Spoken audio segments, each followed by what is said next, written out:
Hello everyone, welcome to class number 103 of the chapter Programming using C। तो आज हम पढ़ेंगे और एक तरह के टॉपिक के बारे में। आज का हमारा टॉपिक है फाइल मैनेजमेंट इन सी। सी प्रोग्राम लिख के सी प्रोग्राम को रन करते वक्त हम जो इनपुट देते हैं उसको आउटपुट जो निकाल के हम आउटपुट प्रोवाइड करते हैं उसको हम कैसे फाइल के फॉर्म में मैनेज कर सकते हैं, फाइल के फॉर्म में स्टोर करके रख सकते हैं, फाइल के फॉर्म में स्टोर करके रख के उसको जब चाहें तब कैसे रीड कर सकते हैं, एक्सेस कर सकते हैं। आज के क्लास में हम उस टॉपिक के बारे में शुरू करने जा रहे हैं। तो जैसे कि हम जानते हैं, हम कोई भी डाटा हमारे कंप्यूटर सिस्टम में मेनली स्टोर करते हैं फाइल के फॉर्म में। तो फाइल के फॉर्म हम क्या करते हैं, file is used to store the large amount of data and information in a computer system. एक कंप्यूटर सिस्टम में लार्ज अमाउंट ऑफ डाटा को हम स्टोर करके रखते हैं जिस फॉर्म में, उस फॉर्म को हम क्या बोलते हैं, फाइल। सो पता चला फाइल क्या है। File is a form that we use to store the large amount of data and information in a computer system. एक कंप्यूटर सिस्टम में लार्ज अमाउंट ऑफ डाटा को स्टोर करके रखते हैं हम जिस फॉर्म में, उस फॉर्म को हम बोलते हैं फाइल। सो परसिस्टेंट डाटा किसको बोलते हैं? Persistent data means the permanent data. जिस तरह के डाटा परमानेंटली तब तक स्टोर होकर रह सकता है हमारे कंप्यूटर में जब तक हम चाहते हैं, उस तरह के डाटा या फिर उस तरह के इंफॉर्मेशन को हम परसिस्टेंट डाटा और परसिस्टेंट इंफॉर्मेशन बोलते हैं। सो फाइल के फॉर्म में हम जो भी डाटा स्टोर करके रखते हैं वो परसिस्टेंट डाटा होते हैं। वो तब तक हमारे कंप्यूटर में स्टोर होकर रह सकता है जब तक हम चाहते हैं। ओके, तो फाइल क्या है पता चला। तो फाइल के फॉर्म में डाटा हम इसीलिए स्टोर करके रखते हैं ताकि वहां से हम इजीली डाटा को रीड कर सकें और जब चाहे तब हम डाटा को वहां से एक्सेस कर सकें, जिस वक्त चाहे जब चाहे, हमारे कंप्यूटर मेमोरी से, जहां पे हमने फाइल के फॉर्म में डाटा को स्टोर करके रखा है। तो अब तक हमने ये जाना कि फाइल हम यूज करते हैं मेनली डाटा को, लार्ज अमाउंट ऑफ डाटा को प्रॉपर वे में मैनेज करके रखने के लिए, ताकि जब चाहे तब उसको हम रीड कर सकें, जब चाहे तब उसको हम यूज करके एक्सेस कर सकें। इसीलिए हम फाइल के फॉर्म में डाटा को स्टोर करके रखते हैं। तो फाइल के फॉर्म में अगर हम डाटा को स्टोर करके रखते हैं तो वो प्रोग्रामर के लिए इजी हो जाता है, मतलब कंप्यूटर यूजर के लिए वो इजी हो जाता है कि वो इजीली स्टोर किया गया डाटा को एक्सेस कर सके, इजीली डाटा को फाइल के फॉर्म में स्टोर कर सके बिना कोई डाटा लॉस किए। ओके, जैसे कि फॉर एग्जांपल अगर हम सी प्रोग्राम लिख रहे हैं और सी प्रोग्राम को एग्जीक्यूट करते वक्त वहां पे अगर कुछ इनपुट प्रोवाइड कर रहे हैं और इनपुट प्रोवाइड करने के बाद अगर कुछ आउटपुट जनरेट हो रहा है, उस इनपुटेड एंड आउटपुट वैल्यू को अगर हम फाइल के फॉर्म में स्टोर करके रखना चाहते हैं तो फाइल के फॉर्म में हम इजीली स्टोर करके रख सकते हैं। जिसके द्वारा बेनिफिट क्या होता है, अगर हम फाइल के फॉर्म में प्रोग्राम को एग्जीक्यूट करते वक्त जो भी इनपुट हम प्रोवाइड कर रहे हैं, जो आउटपुट आ रहा है, उसको अगर हम फाइल के फॉर्म में स्टोर करके नहीं रखेंगे तो जब हमारा प्रोग्राम का एग्जीक्यूशन, जब हम प्रोग्राम को रन करना बंद कर देंगे तो वो इनपुट एंड आउटपुट भी हमारे कंप्यूटर मेमोरी से ऑटोमेटिकली रिमूव हो जाएगा।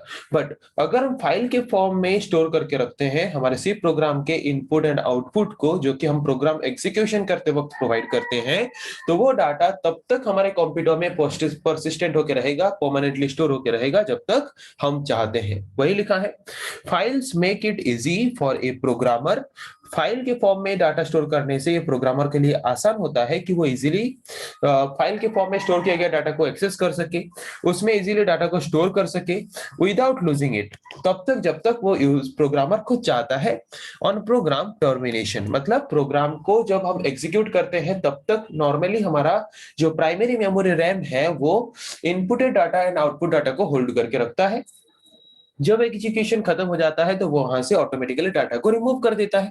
बट अगर हम चाहते हैं कि हमारा जो डाटा हमने इनपुट किया है, जो आउटपुट जनरेट हुआ है, वो तब तक परमानेंटली हमारे कंप्यूटर में फाइल के फॉर्म में रहे जब तक हम चाहते हैं, तो वहां पे हम फाइल्स के फॉर्म में क्या कर सकते हैं, हमारे इनपुटेड एंड आउटपुटेड डाटा को हमारे सी प्रोग्राम का हम स्टोर करके परमानेंटली रख सकते हैं। ओके, तो वही लिखा है देखो कि when a C program is terminated, जब हम सी प्रोग्राम को एग्जीक्यूट करने के बाद इनपुट देके आउटपुट पाने के बाद जब हमने चेक कर लिया कि प्रोग्राम सही है, तो वहां पे जब हम प्रोग्राम को एग्जीक्यूशन करने के बाद क्लोज कर लेते हैं तो वहां पे प्रोवाइड किया गया इनपुट प्रोवाइड और जनरेट हुआ हुआ आउटपुट रैम से क्या होता है, ऑटोमेटिकली लॉस्ट हो जाता है या फिर रिमूव हो जाता है। ओके, सो अगर हम चाहते हैं कि हम जो डाटा इनपुट के हिसाब से प्रोवाइड कर रहे हैं प्रोग्राम को एग्जीक्यूशन करते वक्त, और जो आउटपुट जनरेट होकर हमें मिल रहा है, वो डाटा अगर हम चाहते हैं कि हमारे कंप्यूटर में परमानेंटली स्टोर होकर रहे, तो उसको हम फाइल के फॉर्म में हमारे कंप्यूटर में इजीली स्टोर करके रख सकते हैं,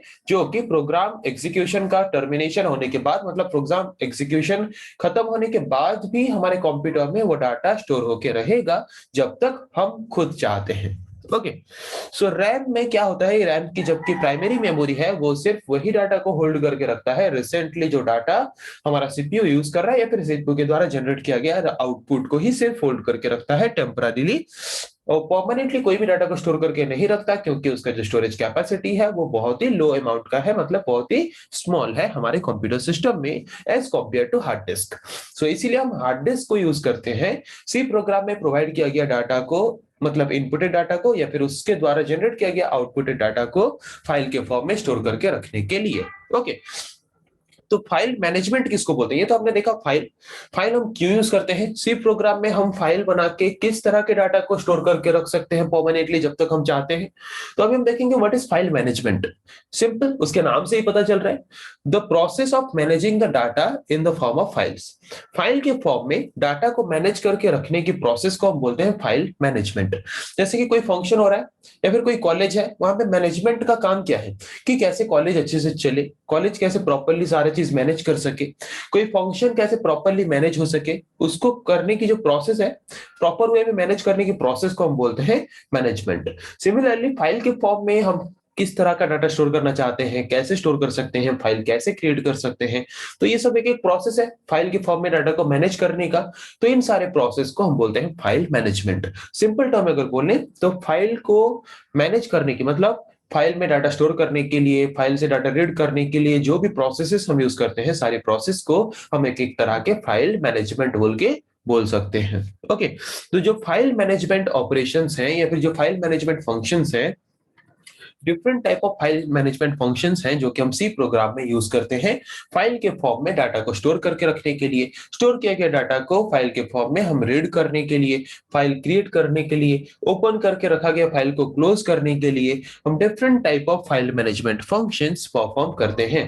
these are the different type of processes और different type of function performed by a file. Okay, मतलब सी प्रोग्राम में हम फाइल में ये सारे different type of process perform करते हैं और इन्हीं प्रोसेस को ही बोलते हैं file management. First we have to create a file, after creating the file then we have to open the file, after opening the file we have to perform writing operation, after performing the writing operation we have to read the data what we have stored in that particular file by using C program. After reading the data we have to close the file. These are the basic functions or basic operations what we perform in a C program by using file or in the form of file management. Okay, कि अगर हम C program के through file के form में कुछ data store करना चाहते हैं, स्टोर किया गया डाटा को रीड करना चाहते हैं, तो उसको इजीली हम क्या कर सकते हैं, परफॉर्म कर सकते हैं। तो पता चला फाइल क्या है और सी प्रोग्राम में फाइल मैनेजमेंट क्या है और फाइल मैनेजमेंट फंक्शंस क्या क्या है, डिफरेंट टाइप ऑफ, जिसमें हम क्या कर सकते हैं, फाइल्स क्रिएट करके फाइल के फॉर्म में परमानेंटली डाटा को हमारे हार्ड डिस्क में स्टोर करके रख सकते हैं। ओके, सो नेक्स्ट क्लास में हम डिस्कस करेंगे ऐसे और कुछ टॉपिक्स के बारे में। आज के लिए इतना ही। Thank you.